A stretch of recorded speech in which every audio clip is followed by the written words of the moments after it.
Tyson. I am your Pearson rep. I cover all the IU campuses, so all the satellite campuses, regional campuses in science, business, math, and nursing.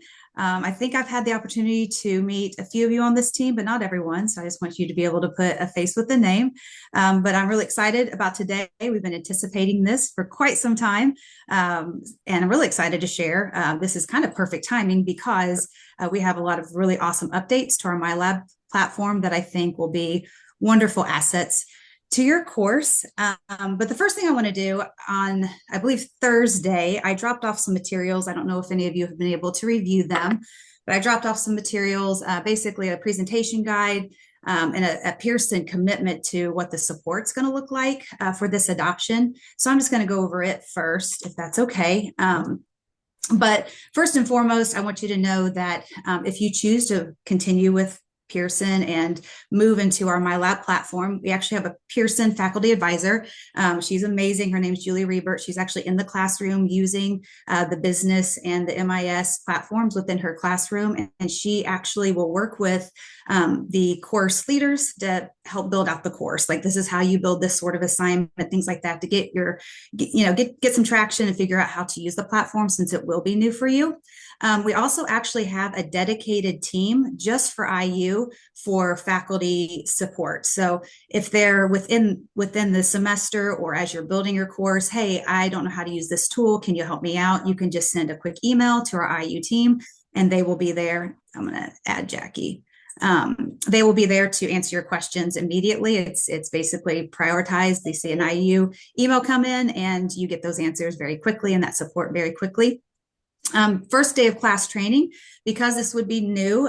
Most of your students, Pearson's used, across the campus, of course. So students have used the MyLab before. So a lot of times they don't need help, but if for some reason this is the first Pearson class that a student has taken, I will be there to help on the first day of class to help them set up their account and make sure that they have everything they need. And in addition to that, we also provide for all students using Pearson products across all of our campuses, student office hours. So what that looks like, we have those 4 days a week for the first 4 weeks of classes. And basically those students just join a Zoom call. And if they're typically if there are issues, it's, pop-up blockers that need to be disabled, things like that. We want to be able to take that lift off your shoulders as instructors, that you're not having to spend your time doing that. They can just join those office hours. We will help get them squared away to be able to access their assignments and things like that. And then for the lifetime of the adoption, of course, there's always the professional development. As Pearson, we're always dedicated to keeping up to date with the most up-to-date digital resources and digital assets. There's always new things coming out and that we're adding. So it's my job and my priority to make sure that you are staying aware of what's new, what you could be using, and just provide that professional development, whether that be MyLab office hours or just getting the team on a call in the summer when things are calm, and just going over some of those tools to decide if they're the right fit for you. So I think it's really important, again, that we start this way, to basically say, the people that are on this call, this is what we're committed to. So with that being said, I want to introduce our people on this call. As I mentioned, I'm Sarah Tice. I am the Pearson rep for Indiana University. We have Corey Schaefer on this call. Corey, if you want to wave so they know who you are. He's the district manager. He covers Indiana and Kentucky.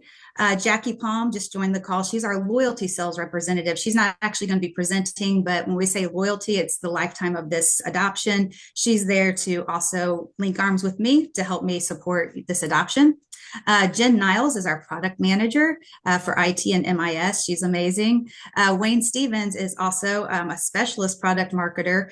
He actually is an IU grad, so living in Denver, I believe now, but an IU grad. So he has a little bit of connection, a little more connection than the average person to this adoption.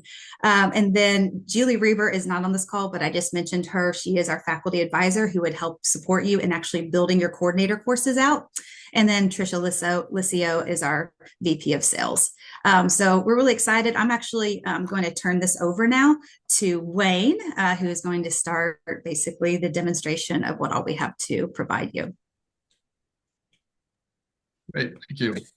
All right, so I'm going to share my screen real quick.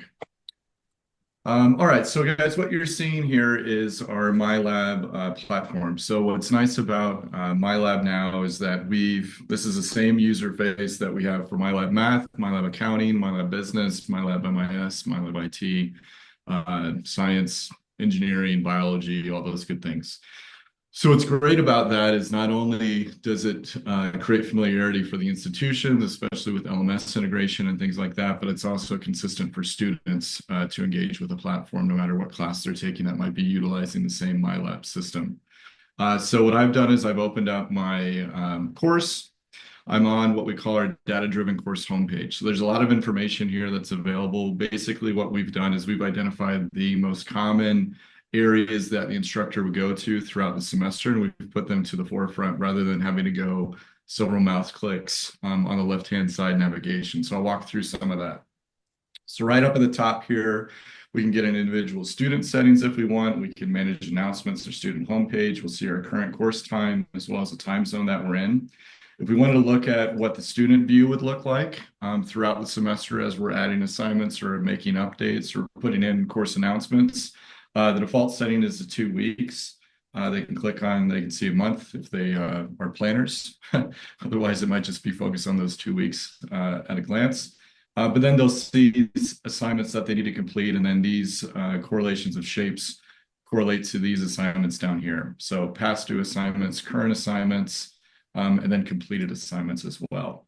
This is where the student would see the grades that they're getting for those assignments. They would also see an overarching grade summary right here for how am I doing in the course for that particular student. So pretty straightforward, but a nice one-stop shop for the student, and all available for the instructor to be able to toggle back and forth as they're modifying the course throughout the semester. This next section down here is what I honestly think is the strongest part of the whole course homepage. This gives you that gradebook summary results. So I can see, how's my class doing? How are my latest assignments going? When are they due? How many students have completed that particular assignment? Of the students that did complete the assignment, what grades are they getting in there? Let's say you wanted to be a really friendly professor and you wanted to give a student a nudge for who hasn't completed that particular assignment yet. There's a send reminder button right here. If you click on that, what that's going to do is that's going to identify every student who hasn't completed that assignment yet.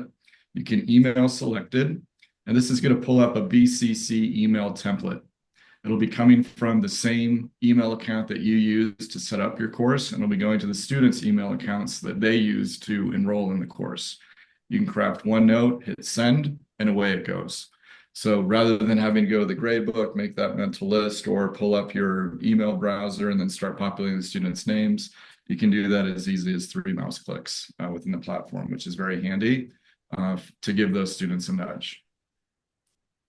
If we go back to the course homepage, a couple other things to point out here: manage gradebook, view all assignments results, change weights of assignments, manage integrity violations, which we don't have to worry about because that's specific to IT.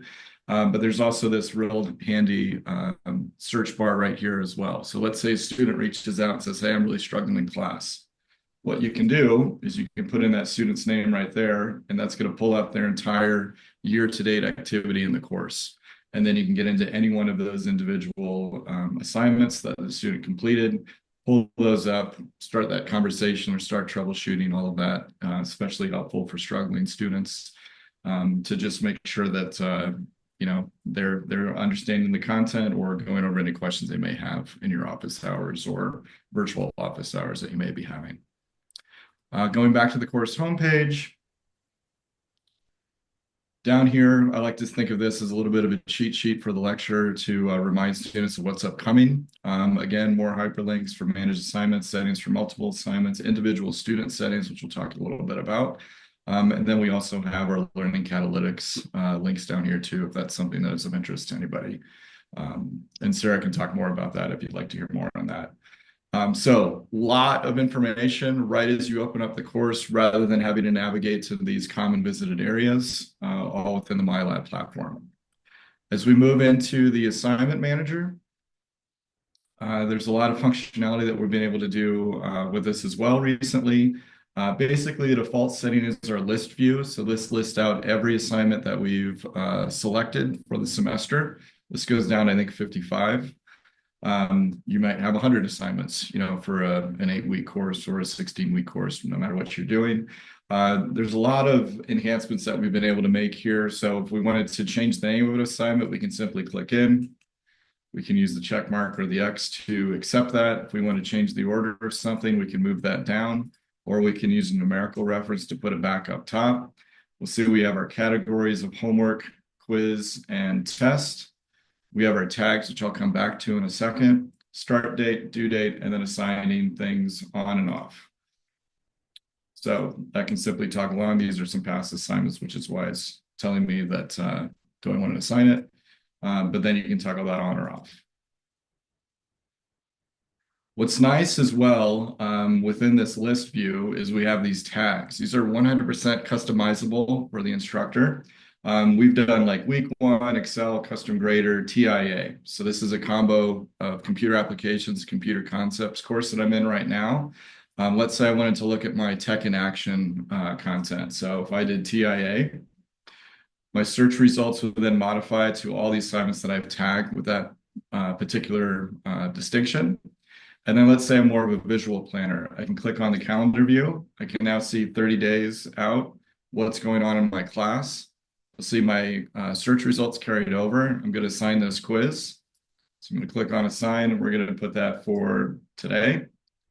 We'll see the due date says February 18th, 11:59 p.m. I'm going to move that to Friday or Thursday rather. And my due date automatically updates. Real nice feature rather than having to manually pick that date or whatever. Let's say I don't want to assign that anymore. I can drag it off, click off assign, and away it goes.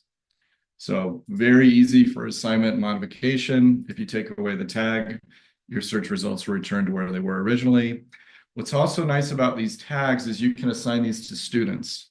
So if you have students that require time and a half or English as a second language or any other distinction that you want, what that tagging allows you to do then is when you go into individual student settings, you can just assign those settings to all students that have that tag.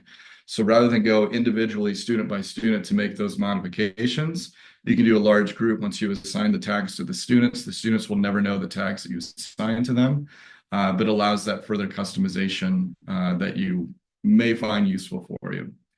Another thing that we can do with our MyLab platform is what we call a coordinator-member relationship. So what this means is that if I have a coordinator course that I create, I can copy that course into individual member courses, as many as I'd want. So let's say I've got a professor that teaches 5 sections of the same content. That professor could create one overarching coordinator course, duplicate that to 5 individual sections. Students would be in individual sections. Any change that they make to the coordinator course can then be pushed down to all those member courses rather than having to go into each individual member courses. If you wanted to operate in a fashion of you have a department chair who's going to set up the overarching course and then they're going to duplicate that 20 times for 40 sections, whatever it may be, you can have that scenario as well. You can allow modification at the member level, but those changes would not be able to go to another member course and they would not go upstream to the coordinator course. You can also allow the level of customization that an individual member could have. So if you have a TA teaching a course and you don't want them to modify anything, you can turn those features on and off as you see fit. So you can be a total control freak, or you can fly by the seat of your pants, whatever you want to do throughout the semester. So that's a very quick overview of just MyLab platform as a whole, and I'll hand it off to Jen now, who will talk more about the MAS content that we have. And hey, Wayne, can I Yep, jump in sorry. and just kind of ask a quick question of everyone? So Wayne had kind of went over the tags where we can tag both an assignment or you can tag specific students. And for me, that's one of my favorite features, but I kind of wanted to check with you all. Do you all have special groups of students within your courses that need, they could need accommodations, or maybe they're student athletes, or any group of students that you would want to tag like that? So Is we that certainly something? we certainly do have those groups, but they would not be likely impacted with this. Our use case for MyLab MIS, we have a whole process in place because our scale of having 20 200 students every semester. We have a whole centralized location and process for getting those students to have extra time on examinations and other things taken care of. We don't expect to have any examination type assessments in this use of my lab, just homework assignments and just some engaging material for lecture. So there should be no need for extension of things. Maybe for, allowing for late submissions if a student has submitted some kind of documentation of travel. But since these assignments won't be like one day only, they'll be open for an entire week. We typically don't need to worry about so much of that nonsense for this portion. Okay, perfect. Yeah, yeah. And one of the things I like a lot about it, but it sounds like you guys have a process in place, is if you tag all the student athletes, right? You can shoot them an email, but it sounds like you may already have that functionality at IU where you can email them all and say, hey, there's an extra study session on Tuesday, or whatever that email might be. Okay. Sarah Carr is our system for that. So she takes care of that for us. All right, perfect. Cool, cool, cool. All right, Jen, back to you. I'm going to go ahead and share my screen, and hopefully you all can see it. Are you all seeing the MyLab?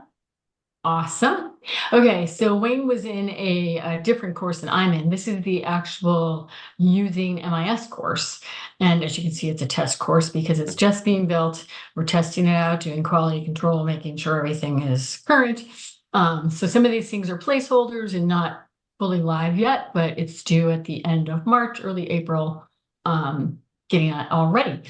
So as Wayne showed you, this is what we call the assignment manager. And what we do is we pre-build everything by chapter. So our content is built around the chapter objectives and the core content being covered in your chapter. So each chapter has about 9 activities that you can choose from. And they're here, and you can just choose whether to assign them or not. You don't have to go find them and build them. They're all right here, pre-built for you. So basically a chapter, there's this exciting thing right here called the AI prompt writing, which I'll get to in a minute, but that is an overall assignment. But each chapter will begin with a warm-up, have a DSM, which is a dynamic study module, et cetera, et cetera. So I'm going to walk you through some of these activities together, and then I'm going to pop out and do more of an AI focus, because a lot of our revision of using MIS, which happened this year, and it's just out now, was focused on AI and making sure that students know how to use AI. And so we built some new things around that specifically to make sure that we're teaching the skills students need for AI. So basically, when you come in here, you can preview anything quickly with our little menu here. So a warm-up quiz is basically that. It's a warm-up quiz where the student gets a bunch of questions that they can answer, kind of prepares them for class, sees what they know about the topic. A lot of times students think they know everything, and then they do this quiz and they know nothing. So it's a good gauge to see what students actually know. Then DSM, our short abbreviation there, is dynamic study modules. And this is an adaptive type of preparation for class, and it adapts to how the students are answering. And Corey's going to show us actually an actual DSM at the end. But in general, this is our adaptive learning activity. And then we have this new assignment type, which we're really excited about, because previously we weren't able to assign the e-text at the chapter level. So now we can do that. And this is really intended to hold students accountable for reading, because we know they don't like to read. They're probably not reading. But if you want them to read, we've built these assignments out so that the student is going to interact with the chapter content. And you can see it's a built assignment. They have 8 readings, and they're going to answer questions along the way. Again, this is not final built out here. This is just a quick preview at it for you. But we've taken the e-text and built it into this activity. So the student's going to hop into their e-text, and they're going to get a point or 2 for this assignment so that you can say, hey, you need to read. And one thing I wanted to point out in our e-text is that we know currency is super important for students and for you to keep up, because things change all the time. So we have this MIS headlines feature in our e-text, and it's in every chapter, and we update each chapter every month during the semester. So you'll have a new article in March on this chapter, and it's always related to something that's current happening in the news.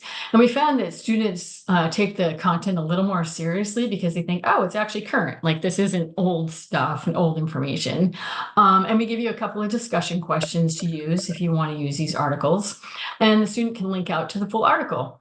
So this has been really popular. Instructors really like this because it gives them, they don't have to do this homework to get something for their lecture. They can have this right from the chapter. And we actually archive all of these articles so that if you wanted to go back and see if there was something else, like, hey, cool, like, did they ever talk about DeepSeek, which actually is in chapter 5, just so you know. So we have done that. So that's a really important feature for how we keep our content current. And then the student will go in and start reading the chapter. And as they read along, this is a shortened little version here, they're going to get to the end of a section and they should answer a question. There should be a question that pops up here and we'll answer that question and then they can move on to the next section. So it's holding them accountable as they're reading, checking to make sure they're actually getting something out of the reading, and then you can count it as a point. Or 2. You can change that. It's editable. And these are actually customizable. If you don't cover every objective in using MIS, and in using MIS, a learning objective is called a question. So that's why it says Q1, Q2. But if you don't actually cover all these, you can take these out. You can take out ones you don't cover, and you can pull in some other activities if you want to add a video in here or something like that. So they're customizable. And we're really excited to have those as a new option. Then we have 2 types of videos. And let me just go down to show you some other things here. So basically, the first type of video, we call it a video case. And these are kind of news related things that have happened in the news. They're not current news necessarily because things happen so fast. It's really about teaching the students how to think about the news, assuming they're watching the news. But as you consume news, it's like, well, what does that mean for businesses? And how are they going to address that? So these are like different types of Bloomberg news from different news sources. So the student will watch the video and then they're going to answer some questions about it to see if they, 1, if they really watched it, but 2, to see if what they learned from it. And how does this going to apply if I'm in business or if I'm going to run my own business? Why do I need to watch the news? And what do I get away from that? So, so when you hear everything on the news about AI, they'll be like, what do we do with that? So they can see how businesses are dealing with what's happening in the news. Then the other type of video, we've had these for a while and I call them kind of campy, a little cheesy, but they're actually, students like them and they're kind of fun. They're like real world scenarios of small businesses. And again, the students will watch these videos. And this one I think is about, forget what this company. Oh, I wanted to show you a different one. It was about a consignment store. But basically, they're going to be making some decision in this small business about competitive advantage. And so it's a small business, couple of people talking to each other. She's running a cafe, and then how they set up things. So it's really just Jen, about giving is there a pop-up right there? Perspective to like what small businesses have to do too in a real scenario. So to put students in that situation and see how the principles that they learned in that chapter apply to a company. So again, you can choose to assign those or not. They're kind of, campy, but so that's the other type of video. And then I wanted to show you, just want to make sure I cover everything. Okay. So now I want to go back and look at our AI type of assignments. Oh, we also have a chapter quiz in each chapter. So I think, Matthew, you were pointing out that you assign quizzes. So we have quizzes that are pre-built for you. You can also edit them. We have a test bank set of questions. You can edit those, change them, add your own. And then you could also make your own video exercises if you so desired. We have a tool called Media Share that would allow you to create your own assignments where you would plug in a video, build some questions, so you can do that. And then we also have a way that we can add new content without disrupting your course, and you can pull it in. So you'll be able to import other assignments that we make available. And going forward with this type of title, we plan to do updates once a year. So next fall, using MIS would be getting an update to cover anything that's, happened. We did it this year for a couple of titles. So we're learning the groove of like what we need to tell you when we change something, and we try not to disrupt anything, but make sure we keep it current.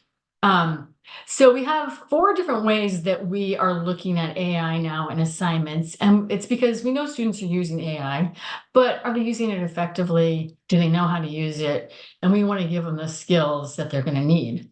So the first thing we have new this time is an AI prompt writing module. And basically it's the fundamental principles of like, how do you write a prompt? What is the prompt? What do you have to do with it? So I think students are using AI, but they might not be writing effective prompts.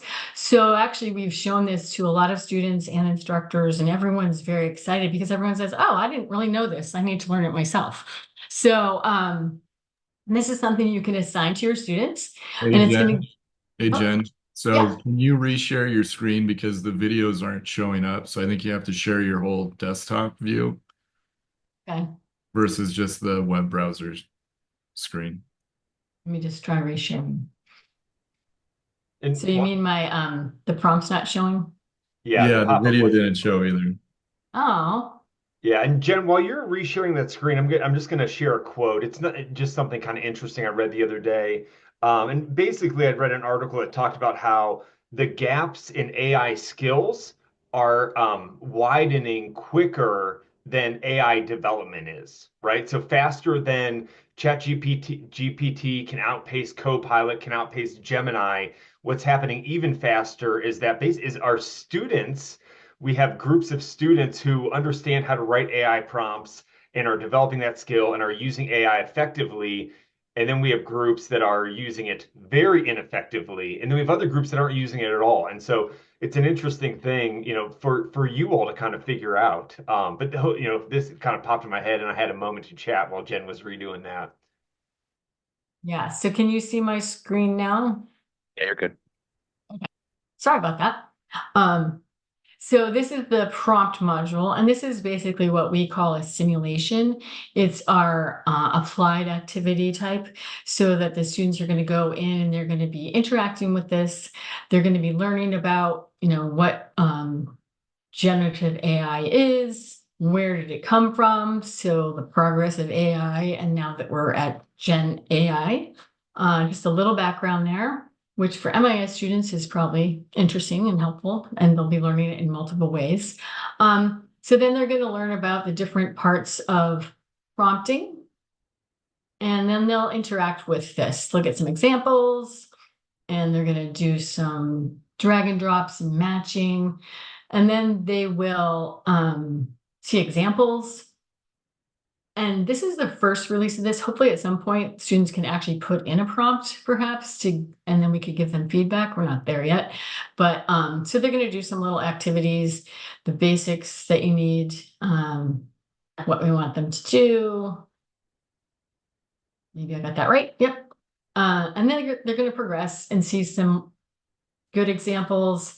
They're going to find out about tips for doing effective prompting. They're going to get some more advanced tips for making sure that they know how to integrate like the scenario and the persona into a prompt. They're going to learn for things to watch out for, good prompts, bad prompts, and I'll just do this quickly. That's going to be wrong. Try again. So it's having them interact and think about what they're learning. And then they're going to progress through and they will have a quiz at the end. So this is also assignable, but it's teaching them that really basic fundamental skill that they need to write good prompts. And it's also a great way for us to learn. So any questions about the AI prompt module? No, just a comment that I think, although I'm not hearing actual pressure yet from the higher ups at Kelly, but there's certainly a rising need for this kind of training earlier on in our students and even before they reach IU to learn how to effectively better use those prompts. So I can definitely see that being a valuable asset to include for us. Great. Then I wanted to show you, get back to sharing. I'm in the current edition of Using MIS. Can you see the screen with the e-text? Okay. So this is where Pearson has built our AI study tool into our e-text. See these little eyeballs here? This is our AI study tool. And it is, we have about 1,500 titles that are using this study tool right now. And I forget how many students that translates to, but I have a great little data points that I can show you. But basically, students are loving this and they're using it, and it's helping them improve their study, and they're learning as they go. And they tend to do it at night, like when we're all in bed sleeping because we're old people. They're actually using this, and it's a great way to help them do what they're doing. So there's some cool features about it. One is this great translation tool. So just like in Google, you can pop anything in there and get it translated into multiple languages. Here, you can actually take this textbook and highlight it, and it will translate it into multiple languages. So if you have students 20 that, different languages currently. I'm sorry, what was that? I believe it's like 220 languages Yeah. currently. Yeah. It's crazy. And I don't know what common languages you have, but you can do it into Chinese. And this is really helpful for those students where English is not their first language.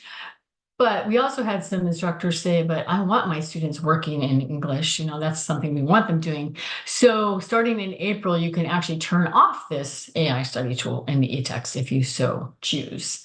But the other features about it is that there's 3 ways that students can engage with the AI, and they can practice, they can summarize, and they can have it explain things. So not only are they using AI, but they're actually learning how to use AI more effectively here, because they're learning like, oh, if I ask it this way, then I'm going to get this. They see the different results. And everything they're doing is contained, our model is within this e-text only. And that's because this is our vetted, known content. And it's what we assume you would be assessing your students on, is what they've learned in this, as well as in your class and things that you add in. But we want to make sure that the answers they're getting, the results they're getting, are from this textbook. And it also protects our content. So here I could just do a new topic, and I'm going to ask it to summarize this section. And I could do the whole chapter, but for quickness, I'll just do this. So it's going to take this and make it into a little bulleted list for me. So that can be helpful for students. It helps them study. I can also ask it to give me some practice questions. So if I want questions here, it's going to give me some multiple choice questions. And which of the following components? And then the student can do these. They're going to get feedback, and they can go next. And then it's going to generate, you can see it generated 60 questions really quickly. So it gives them lots of practice.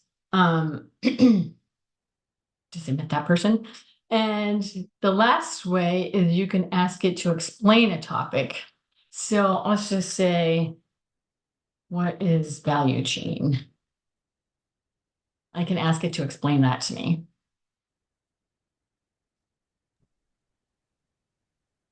And it's going to explain, hopefully it'll explain it to me. But this is when it comes from the textbook.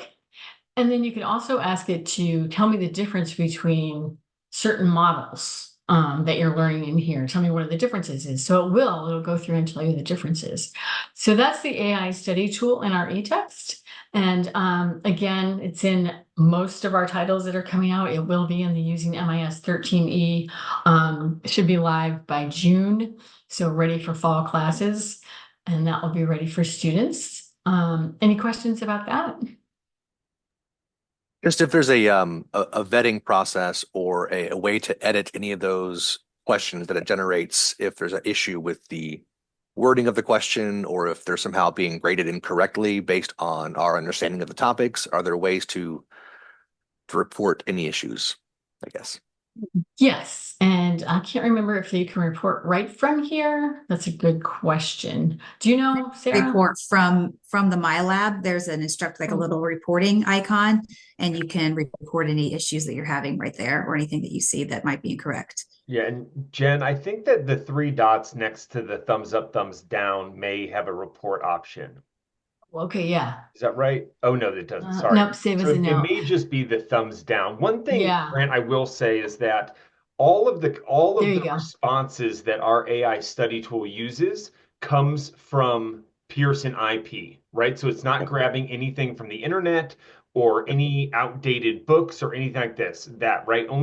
Only current things. And then beyond that, one feature that we've added recently is down right at the bottom. You can see of Jen's the response from the AI tool. It says the sources, right? And so it says sources one, two, and three. And okay, so that is going to link out to the sections in the book. And so nice. it's referencing its material as well. From my understanding is that generally, for most questions that are being asked, there are pre-formulated responses that our engineers have helped guide the AI to Okay, give. And so if students are saying, give me an example of data of why data analysis and visualization is important, we have 4 or 5 responses that we want students to hear first. And so we've put a ton of work to make sure that what we're giving students is factually accurate and also there isn't a huge amount of variability between students, right? We right, don't want to reward Brant for being able to ask really good questions if Wayne is unable to, ask a good mhm, prompt when student Wayne is unable to ask as good of a prompt, right? And so we've done a really good job of keeping this AI with guardrails, right? We've kept it safe. We've kept it within our IP. Typically, the syntax of the response is going to match the author's voice as well, okay, which I think is absolutely mind blowing to me. yeah, nice. Thank you. And then one last thing you can do in audio, just click on audio and it will play the book for you by audio. So Nice. that's the e-text, and that is something that we've had out for over a year now and really is doing great and students love it. So let me go back and hopefully I don't lose my sharing. Are you back seeing the MyLab? Mhm. Awesome. All right. So there's 2 other kinds of AI projects that we have added for this edition. And one is called Using AI Project. And I wanted to show you one in chapter 5 because Brant, I remember when we chatted, you talked about SQL Mhm. or SQL. And so this is a project that we created these as much for instructor convenience as teaching students how to use AI by doing a project with AI. So they're kind of simplistic, but they're written out that the student's going to go use AI to do something. So in this case, they're going to look at sales analysis and they're actually going to ask AI to create a SQL query. Okay, And then they're going to look at the query and do some analysis of it, and they're going to answer some questions. And then they simply upload this. So I have Copilot right up there in the corner. I could pop this in and start this project, and it's amazing what it generates. So it's going to teach the student how to go, then how to refine what they're asking to get better results, but to think about what they're getting and not just assume that's right, but do some analysis. So at the end, we're going to say, what would be some key performance indicators that they would want to add so that they're adding to this exercise too and not just using AI, but to answer questions. And then they just upload their document and it is not auto graded. So you mhm, would need to decide if you want to grade it. We give you a rubric to grade by, or you could have your grad students grade it, or you can set it up to be a peer reviewed. So each student could look at each other's, or some schools have said, they might just do it as that they submitted it. That's mhm, great. I might have a look at it. But it's really about teaching them to use AI so that they're actually going in and doing some specific tasks related to what they're doing in the chapter. So those are those. And you can actually create your own as well if you wanted. If you wanted to change these, you can edit these because they're in the activities, and you can also use our media share tool. So that's the using AI projects. There's one per chapter right now. And this is the type of thing that we can add more pretty easily through our shared library there. And you could pull those in as we come up with new ones. The last piece of new AI that we've added is an assignment called, this is one of what we call our simulations. And again, these are applied activities where the student is making a decision they're in a decision tree type of environment. And I want to get to this one. Okay, so we have those existing. There's one per chapter of those simulation type activities that are based on a business scenario. Now we have created 3 versions that are AI enhanced, which means that the student will do this simulation. And let me make sure that you're seeing it. I'm opening a lot of screens, so that might be why you're not seeing it. Is it showing up? Okay, let me stop sharing and I'll reshare.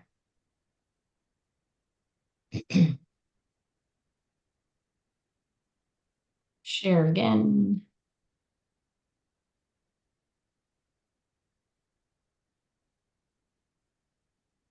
Okay, are you seeing it now? We see it. All right. See if I can move this. So this one, the students are going to do this simulation, which they would do as we normally do. And at the end, they're going to interact with AI. So it's going to be a chance to reflect on what you've done in the simulation or the activity and a little bit of critical thinking, like what did you actually learn here? Instead of just clicking through and kind of guessing and going through a decision path, you're actually going to have to prove that you learned something. So this is in beta form. So I'm just going to bop through and answer questions to keep this moving. And hopefully it works and the AI pops up. I have no idea what it's asking me. I'm just answering questions. Dirty data, that sounds good. Oh, but see, you can see I get responses on, yeah, wasn't a good answer, but so I'm definitely going down the wrong path and I'll make it fired at the end, but I'm trying. So not a good man. I am not doing good. So they're gonna answer some more questions. And again, these are business case scenarios. That student, well, I'm 0 for 0, 0 for 10. I know some of these. Come on. No, it's not. Oh, I have to choose 2. Choose 2. Okay. So I just went through that simulation and I failed miserably, but now I'm going to interact with AI. So I'm going to start this interaction. And this AI character comes up. I'm glad to see you. Hope you are ready to discuss the client's case. So it's going to take me along and talk about what I did. And now it's going to ask me to start, how did it go with your client? What guidance did you give him? And no, there are set answers I could answer here, and I can't like forget now that what they should be, but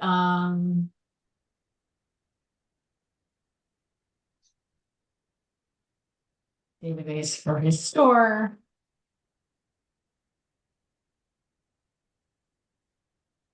Shows what I say, and then the AI is thinking about it a little. It's like the timing, like Copilot sometimes takes a little while to think about what you said.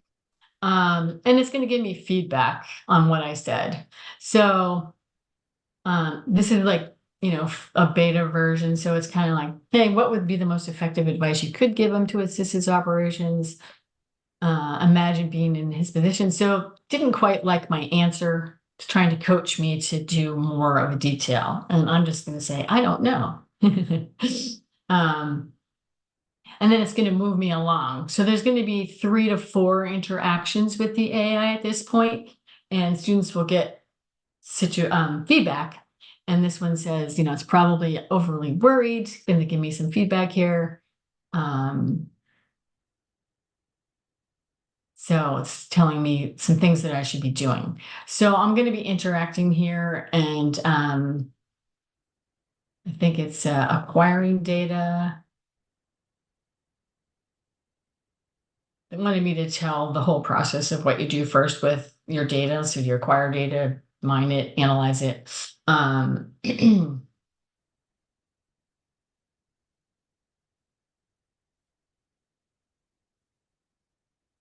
So then I'm going to continue interacting. Oh, just going to rephrase what I said.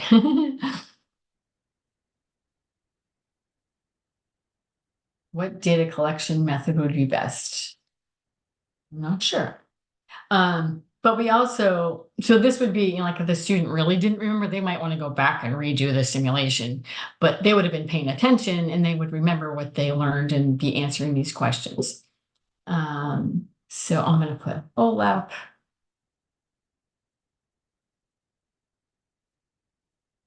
But basically, it's talking about what was in the simulation and giving me a chance to provide feedback.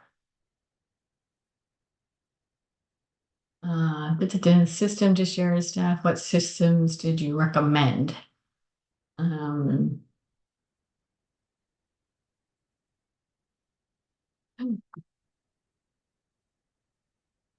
But in case any students forget that they're getting points for this and they start swearing at the AI or, being inappropriate, it will say, let's be careful with our language here, and it will guide them to get back on track and be professional.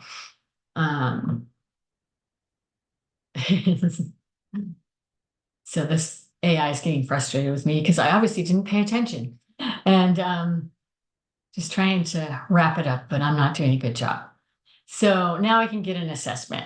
So I'm going to get a score for the actual simulation that I did, and I'm going to get a score for my interaction so that you can see, and you'll get a report, and the student gets a report that will show you how you did on both. So obviously I did terrible on both. So I did terrible on the simulation and I didn't have a good interaction. But if you did do a good job, it would show you that, and it would show you what you did. It has the whole dialogue of your correspondence. So, I did get one or two questions right. So it gives you that report and whole score here. So that's a new beta version that we're trying. Again, we have it in 3 of our simulations in MIS. And, we like to get feedback on these. So far, students have found them engaging, and they've, sent us some feedback like, hey, this response is what I told them, et cetera, et cetera. But it's another way where students are going to be using AI and learning how to use it skill-wise. So it's not just sort of just an assignment type, but they're actually gaining new skills for AI. So those are the things I was going to show you, and now I think I'm popping it over. Are there any questions? Because I know that was a lot. And I'll stop sharing. Questions come through the chat, so feel free to continue adding those to the chat or just jump in as questions arise. Okay, so I guess we're popping over to Corey or you, Sarah? Yeah, go ahead, Corey. Yeah, yep. Yeah, and I think, and that last module is just, one of the many things we can offer. And I know that it's really important. Brandon had kind of mentioned it's really important for us to make sure that students understand how to use AI responsibly. Because one thing that I'm guessing we've all learned in the past 2 years is AI is not going away, right? It is becoming more and more a part of our lives, and we need to figure out how to use it well. And use it to, enhance our thought process and what we're doing and how we're learning, rather than using it for shortcuts.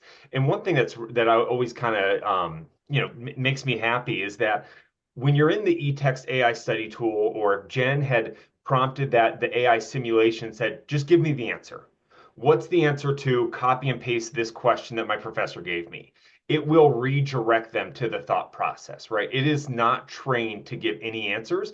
It's always going to redirect students to walk through the question, walk through the problem, try to figure out what part don't you understand, right? Are you struggling with this because you don't know what data management is, or are you struggling with this because you don't understand the context of the question?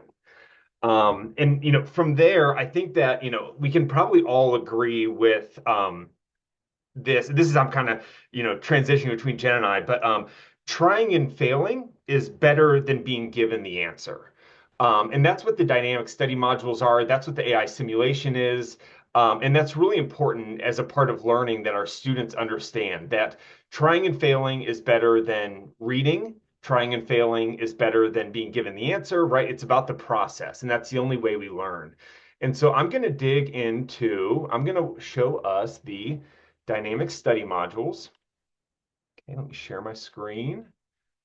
I'm going to share the whole screen, so hopefully I don't get any pop-ups here, because that would be embarrassing. So at first glance, to me, the first time I saw this, this looks like a reading quiz, right? It looks like a quiz that is just assessing what I just learned, but it's not. And so I'm going to kind of walk you through a couple things, and then we'll dig in, and I'll give you like what we call the demo of the dynamic study module. So at the top, you see this little gauge. Green means I got a question right. The light green means something else, and I'll tell you in a minute. And red means I got the question wrong. And so right now, 1, 2, 3, 4. So I'm on the fifth question right now. Attributes of daily entry, attributes of an entity relationship data model are best used to describe. Okay, and it says I was sure and incorrect. And so one piece of these dynamic study modules, it said I am sure and incorrect is metacognition, right? These dynamic study modules are built around all of these different learning science ideas that have been proven through research. So one of them is metacognition. How sure am I of the answer?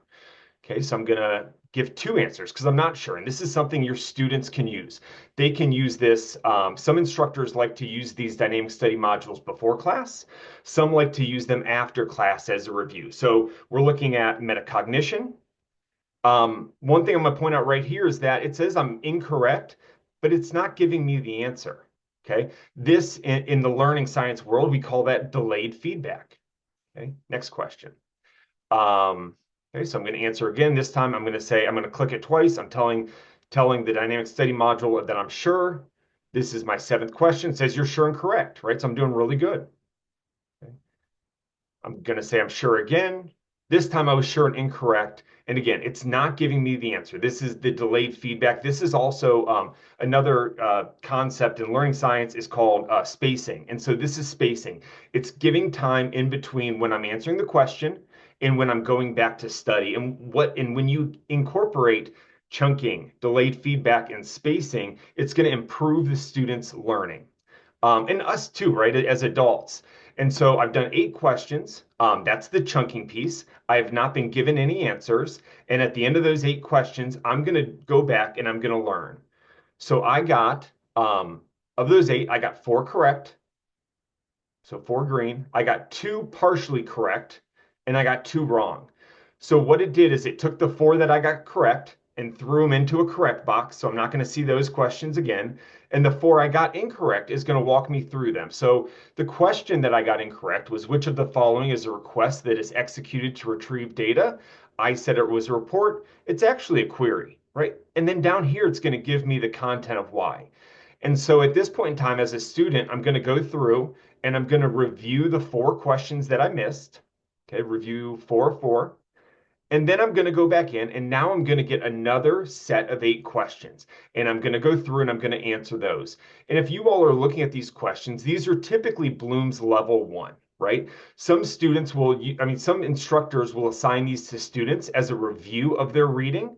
Some instructors will even use these as a replacement for reading. They've accepted. Students have not read chapter 5. As many, if I can give them points, I can sit down and read it to them. They're not going to read it. I'm okay with assigning chapter 5 and giving them points for getting this done. Okay. So as a student, I'll dig back in. The 4 questions that I got incorrect are thrown back into the module, and I have to get an iteration of that question right? We have multiple questions that look exactly like this. And as a student, in order to pass module 5, I have to get that question right. As a student, it tells me my estimated time to complete. It tells me how well I'm doing, and it just kind of also gives me where I'm at, right? I have 5 concepts that I've mastered. I've had 2 that I have been unsure of but correct, and I have 2 that I was incorrect, 6 I haven't seen, right? So it's telling me where I'm at, what I need to do. And when students are doing this, it's doing all of these things, right? It's giving that opportunity to try and fail and to learn through that failure. These dynamic study modules are not great as a summative assessment because at the end of the day, every single question that they get, they're going to get right because it keeps coming back to them. The penalty for not reading or not understanding is time. The less you understand about database processing, the longer this is going to take you. The better you understand it, the quicker it's going to take you. But through this process, we're forcing them to learn these contents. This is in almost all of our products across the board, and it is the most used of any of our features. Students enjoy this because it's making learning fun, right? It's the gamification, and it's also a low stakes assessment. One of my favorite books, and I always have it on a presentation, is called Make It Stick. If you haven't read it, I would recommend it. I will send you the book. I believe in it that much. But essentially, it's the science behind learning. I have it opened up to a page right now, and there was a study done in 1939, 1940, 1967, 1978, and all of them tell, and all of those studies come with our research that results in you only learn through failure, right? You only learn through working hard and failing. And so because of this, this low stakes assessment is a really great tool that students use, and then hopefully they learn. And if you aren't relying heavily on the book, we do have it broken down. Sorry, you guys are behind me. I'm gonna hit return here. We have it broken down by chapter. And so you can go through and you can say, hey, we don't cover the cloud at all, but we do cover database processing. So you can only assign the content that your students are learning and need to know in your class. Yeah, definitely one of my favorite tools, and one of the ones that I nerd out on pretty heavily. I was a middle school math teacher, and after I left the classroom, learning sciences, I just kept kind of staying in that space to better understand it. That's kind of my spiel on our DSMs, the dynamic study modules. I have a couple other things I want to talk about, but I know that this is a kind of unique tool in a lot of ways, and it's different than what we think of as assessment. So that being said, do you all have any questions about the dynamic study modules, how we use them, anything like Now, that? Corey, in the chat, how are DSM assignments scored? So DSM assignments are it's mastery, right? And so the students are getting, for this last for chapter 5, I'll open that back up again so we can see the progress bar. So each of these modules are going to take between they should take about 25 minutes, 25 minutes. And there have to be a minimum of 14 questions. Students, as long as they complete it, will all get 100. They will all get 100%. So this is not meant to be an assessment of their knowledge. That being said, there is a really nice dashboard on the instructor end that's going to pull out at the learning objective level where your students as a class are struggling, right? And so if we have one of those big coordinator courses and we have 2,000 students doing these dynamic study modules, we'll be able to see, hey, all of our students, 70% of our students missed the question on DBMS the first time they were asked it. So that's something we may want to go a little heavier in our lecture. So it's not meant for as a true like a quiz, because every student's going to get 100%. But it is a really good way to kind of trick them into reading. Does that Right. answer your question? Yeah. With the estimated time to complete, is that a calculation that will change if the student is not responding quickly to the questions and whatever else? Yeah, Okay. exactly. Yeah. Not to bring up their competitor, but the other people that have talked about adaptive learning assignments, there's always a link to the e-text nearby. If I were a student who realized I'm not getting any answers correct, can I easily jump back to the e-text for that section and actually read it myself and then come back? Or is it a direct link? Do I have to close out of this and go back to help me out? No, yeah, great question. And these are a little bit different, right? Because the other options that are out here are a little bit more like a quiz, right? It's a little bit more challenging of content. For this, these questions are meant to be very basic foundational questions, and the content that we're giving them in that learn section is supposed to be enough, right? That is Okay. supposed to be more than sufficient for them to understand the answer. But no, it does not link out to the e-text, and they shouldn't need the e-text. Okay.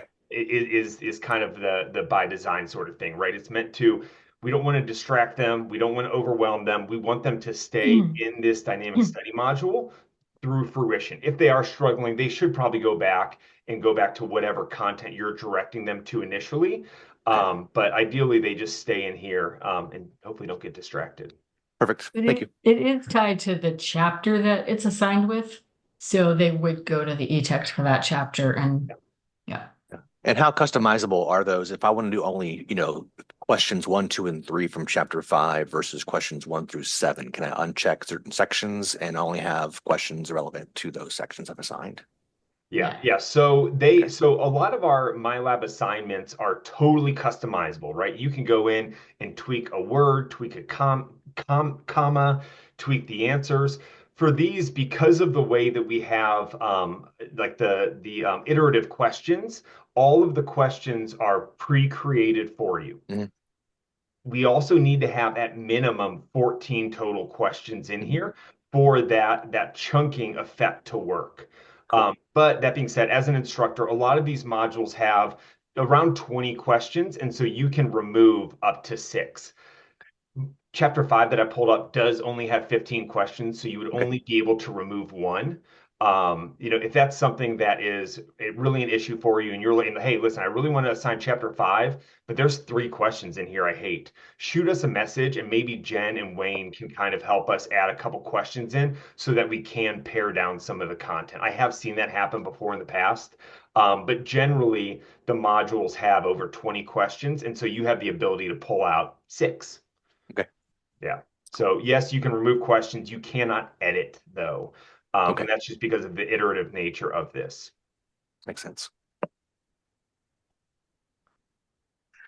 Okay. And Is there a plan for today's call to go over some Canvas integration type of yes, I believe so. And if demonstrations? not, we can absolutely dig into that for sure. Yeah. And before I leave the dynamic study modules, we have a ton of good homework, a ton of good quizzes in the MyLab. This is not that, right? This is truly meant for learning. And I always want to just emphasize and re-emphasize because I know a lot of times people get stuck in and they think this is the homework, right? This is not, right?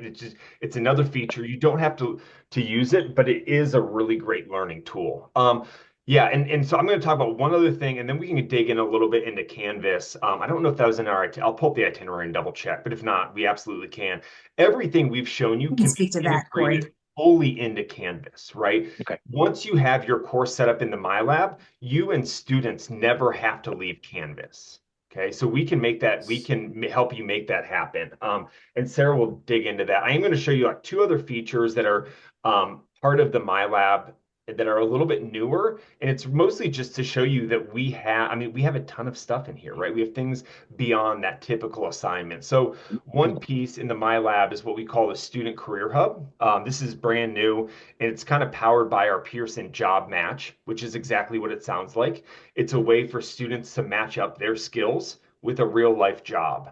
And so this is built in. They can take a quiz on their work style. They can explore different career types and what that potential growth looks like. And then and then down here as well, it has jobs and internships based on your interest and your area. I'm located in Columbus, Ohio. Delaware is like 15 minutes away, Delaware, Ohio, in case you're looking at that. And so it's going to pull based on where you are, which is super cool. One other piece that I've kind of lost in here is we have another feature built into the MyLab called Forage Job Simulations. Has anyone have ever heard of Forage? No. Okay, so Forge is a company we partner with. And basically, what they've done is they've created mini internships. So think between 6 and 8 hours that a student can go in and can do an internship at Accenture based on gaining insight to the 5 core business services. And so these are our MIS simulations. And I'll click on one of these. They're built into the MyLab. It'll walk students through what it looks like to be what are we? Complete work that simulates life in the job. Oh, sorry, that's not it. Where's my summary? Yeah, so a risk way to experience work on the job at BCG, right? And this is in generative AI. So my goal in this, it's a 4-hour internship where I develop a chatbot to assist with financial inquiries with the Gen AI team. So this is built in the MyLab. If you or students are interested in doing like a mini internship, right? I'm thinking like freshman, sophomore, wants to kind of experience what that looks like. We have that built in the MyLab, and Sarah and I can talk more. I don't really think it's quite the context of this class, but it's a really cool idea. And so I want to make sure that you all know that it's available. And if there's a special project that you have for a couple outstanding students, let's do that on the side. We would be happy to kind of facilitate that with you all. I love that because they can earn Credly badges and things like that. So that just kind of helps them build confidence in their majors and so on. Corey, you finished then? Yeah. I know we're running out of time. Are there any other questions? I think there's a question about, do we have any case study based assignments or projects? That would be a Jen question, most likely. Sorry, what was the question? Do we have any case study based assignments or projects? The case studies are in the textbook, so you can assign them from there. So there's a case at the end of each chapter. Yep.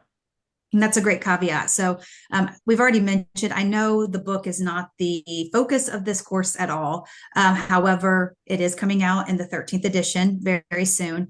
And yeah, those case studies are built in there. And I'm actually, just for time's sake, I'm going to put a link to the Pearson site where the updated 13th edition is highlighted. You can see the table of contents. You can see what's updated in the textbook as opposed to what you've been using in the 12E, as well as the updated MyLab features that are in addition to what's already been there all along. So I'll drop that in the chat here in a moment. But Brant also asked about integration. So of course, this will be integrated in Canvas. Now, as most of you probably know, Indiana University has turned off the ability to integrate in Canvas unless you order through the IU eText initiative, which I assume you've always ordered that way anyway, so that's not changing, but that's how it will integrate into Canvas. And when hearing about your course and the course objectives and how you're wanting to roll this out, what I see is creating modules most likely within your Canvas course. So building the course out in Canvas, and then all you have to do is deep link. So you can have like module week 1. And then in that module, have the assignments and things that you are using within your mastering course. What's nice about that is in Canvas, the things that you've created on your own, you can also include in those modules. And the nice thing is you never have to leave Canvas. Students never have to leave Canvas. They just click on the link and it opens up the Pearson assignment that you're using. So that's how I foresee this looking. And again, that's something that we can certainly help with. And then even those deep links, if you copy courses for the next semester, those deep links copy over. So it's really beautiful how all that works. The first day of class, again, approximately 4 weeks prior to class starting, you'll receive an email from our integration team letting you know that your course has been paired with our materials.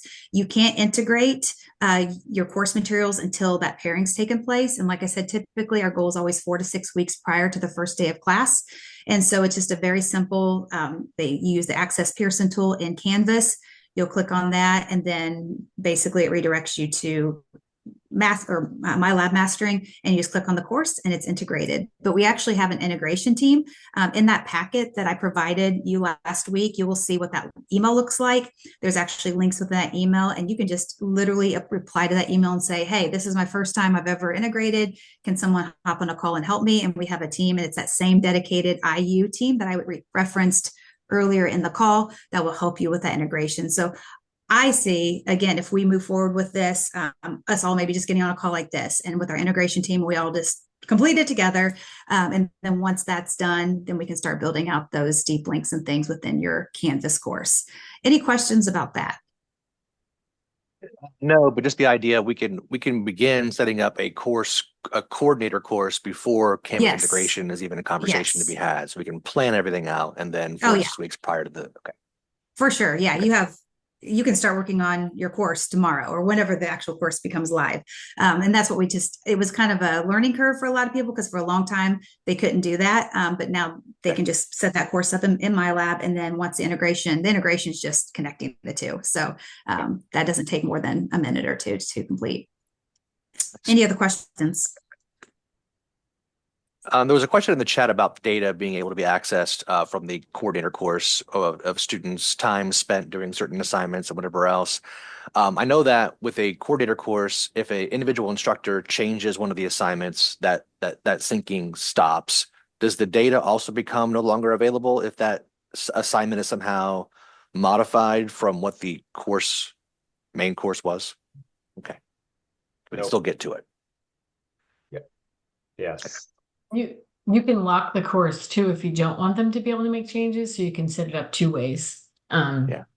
keep it the way it It is. reminds me of the Canvas blueprint feature that used to exist where you could create a template site and then you could link others to it. You could lock them out, but once they made a change to an assignment, that blueprint syncing no longer linked, which was sometimes a problem for us, but this is a different part of the course anyway. So I like it. And one thing, this course that I was showing, we can give you a link to that, just as long as you understand that the content's not final. And it's not functioning 100%, but it's to show you like the layout of a chapter. Those will be the activities. So as Sarah mentioned, you can set it up as soon as it's final, which should be like the end of March, early April. And we can help with that. Yeah, Jen, you don't know, but I sent an email last night letting them know that I set up all their instructor accounts. So Okay. all of you that are instructors on this course, you have access now. And I highlighted that it is a production copy. So not everything's live. So like the AI study tool that we demoed, it's not live in there yet, but will be just in a few weeks. But we wanted to make sure you had access to all the materials that we do have currently. So if you have issues at all, but I validated you as instructors, you have your login information. The only thing we ask is to update the password upon login because it's not real secure. Yeah, just start getting in there and playing around it. If you have questions, just send those straight to me and we'll get answers for you. So it looks like Matthew, what's the purpose Sarah. of and how? Yeah. Hey, do you mind if I take that? I was just going to share my screen. Yeah. Okay. Okay. All right, because I wanted to show Brant our the Canvas integration as well. But Perfect. Dr. Pranger, so this is the flyer that we'll send out. It's not a Pearson thing, right? This is something that Sarah, myself, and our team does to help students and to get some of that tech support off your plate. So we'll give you a flyer about a month before the semester, sometimes even earlier, and it'll just let you know that, hey, Monday through Thursday, we're available for an hour each day. The students can drop in on our Zoom meeting and we sit there and just answer questions that they have about registration, about pop-up blockers, cookies, what browser to use. And because we've been doing this, you guys can see my flyer, right? Mhm. Okay, Yes. all right. Sorry, Teams always has like a green outline and Zoom doesn't, and so I panicked for a second. I didn't know what I was sharing. I thought I was That's going why to be Teams is talking about better. nothing. But Dr. Pranger, I hope that answers your question. But we've done this for about, I think I've done this for 3 years. So I can actually undo pop-ups in any browser on any device in my sleep. Which is a cool little trick that I've learned over time. And 9 out of 10 times, that's the issue. It Like, I is. don't It know really why my is. assignment's not showing up. Yeah, and while I'm sharing my screen, I was just going to show really briefly. I have a Canvas course set up. Yes. It's for chemistry, but Canvas course set up where I've integrated MyLab fully, and everything in here is built into modules and links. It pulls everything directly into Canvas, which is really cool. The grades pull over, the assignments pull over. It's pretty awesome. Yeah, so I hope that kind of addresses what you'd ask. Sometimes that's one of those things that's just like it's almost like we assume like for me, like everyone does this, right? But it is worth saying that we can absolutely incorporate and integrate everything into Canvas for you all. Let me ask you a quick follow-up regarding this. If there is a due date change that affects the entire course for an assignment that is a MyLab assignment that's in Canvas, we can make that change in the course, the coordinator course. How did that change then sync back to those Canvas sites? Do they have to manually change the link to a different module? Does it change modules if the week has changed, kind of thing? I'm assuming. Actually I'll show you. Sometimes I think showing's easier than telling. Almost always Yes, is. yes is the answer. No, it's pretty easy. It actually it pushes out by itself, right? About every Okay. hour and a half, Canvas will sync up with what's in MyLab. And so here's a list of everything. If you check all, everything's going to sync up every hour. It's pulling Okay. over due dates, it's pulling over scores, it's pulling over assignment names, everything. Now, I will say if it's something that's very something very important, right? The students are like, "Hey, my exam grade hasn't copied over from mastering." I know you guys aren't doing exams, but that Right. seems like an important thing. But my exam grade is not copying over from mastering. The instructor can come over and hit sync grades now, and that pulls over any new assignments, any Okay. new naming conventions, due dates, and then also the grades. Okay. So it does it on its own every hour, hour and a half. But if there is something that you want to pull over right now, like a due date, the instructor can hit that. It's typically not necessary. Okay. What other questions do we have?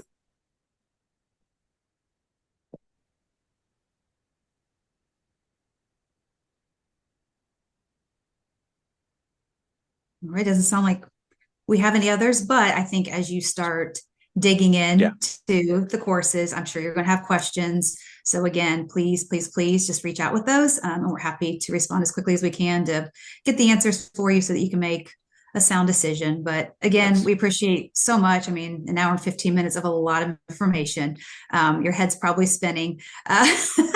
So just appreciate you sitting through it and appreciate your time and that you're allowing us just to share what we have. I've been wanting and anticipating this for a long time. It just, even when I first started with Pearson 2 years ago, I knew you're just using the e-text, which is just a PDF, and there's just so much more. So I love that you're rebuilding the course and you're looking at these digital assets to improve your course and the interactions with your course with your students. So Excellent. Can you also let me know other MIS related titles that might be available in the Pearson library besides this one, if there are any other ones that might just have different content? We're just making sure we've been using this book for a long time. It's been a good book for us. We're just trying to see if there's any other for sure, options out there as well. I think that'll be a good Jen question. And then I'll just follow up in an email with those links. And then we'll do live links so you can look at the table of contents and just, Nice. hey, this might be a good one. And then I can send hard copies your way.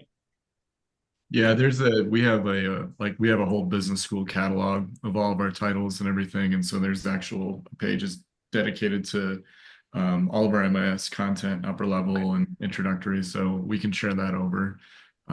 Newest ones that would have these features would be Loudon MIS 18. Yeah. Yep. I'll get that over to you, Sarah. Cool. I think get that's all that I shared. have. Anybody Okay. else? Cool. All right. We'll send a Thank you very recording of much. this as well to share with Will. Okay. Thank you very much. Yeah. Thank you, everyone. Have a great day. Great to meet you Bye-bye. all. To meet you. Too.